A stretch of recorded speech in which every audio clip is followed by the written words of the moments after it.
The Republican Party family feud, as we've been calling it, continues as the Georgia Supreme Court prepares to make a decision. And they will determine if the Catoosa County Republican Party can keep those candidates on the ballot.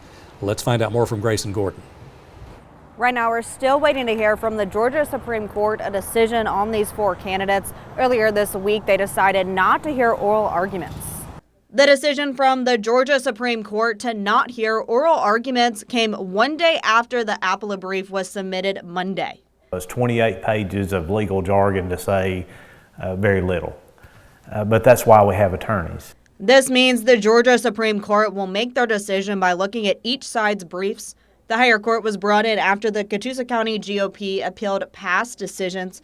The last judge, David Smith, ruled in favor of the 4 candidates being allowed on the Republican ballot after multiple area judges recused themselves.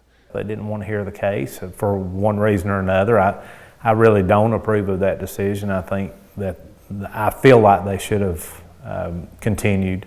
Voter turnout for the May election that led to the runoffs was only 17% of registered voters. They need to get out and vote. You know, a lot of the younger people have listened to all this, and they say that they just don't feel like they have a voice. And I want them to understand that their vote is their voice. The runoff election for the Catoosa County Commission chair position between Stephen Henry and Larry Black and the District 3 spot between Vanita Hollander and Richard Tharp is Tuesday. We do expect to hear more coming August, but we will keep you updated on that. Reporting in Catoosa County, Grayson Gordon, Local 3 News.